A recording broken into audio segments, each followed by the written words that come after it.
আমার এই প্রতিষ্ঠানের মধ্যে যারা কর্মচারী আছেন তাদের মধ্যে বেশ কিছু আছে প্রতিবন্ধী।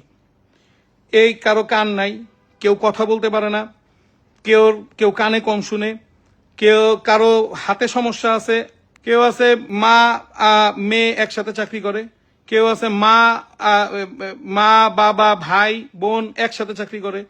তো এটা একটা হচ্ছে পরিবারের মতন একটা প্রতিষ্ঠান।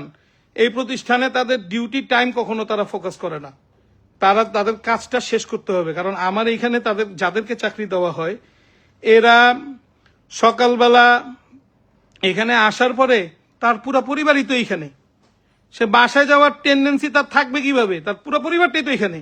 তো এই পুরো পরিবার নিয়ে তারা এইখানেই একটা আনন্দ উৎসব মুখর পরিবেশ থাকে।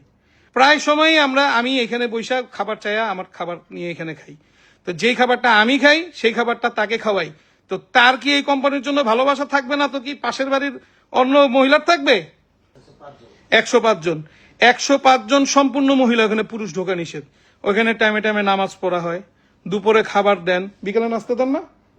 বিকালে নাস্তা দেয়। 105 জন মহিলা, আমাদের 990 টাকার যেই প্রোডাক্টটা তৈরি হয় এইটাই হয় সেখানে, এই ফ্যাক্টরিতে। 105 জন মহিলা, একদম সবাই মহিলা, এখানে আর পুরুষদের ঢোকার অনুমতি নাই। এবং এই প্রতিষ্ঠানটা চালাচ্ছি।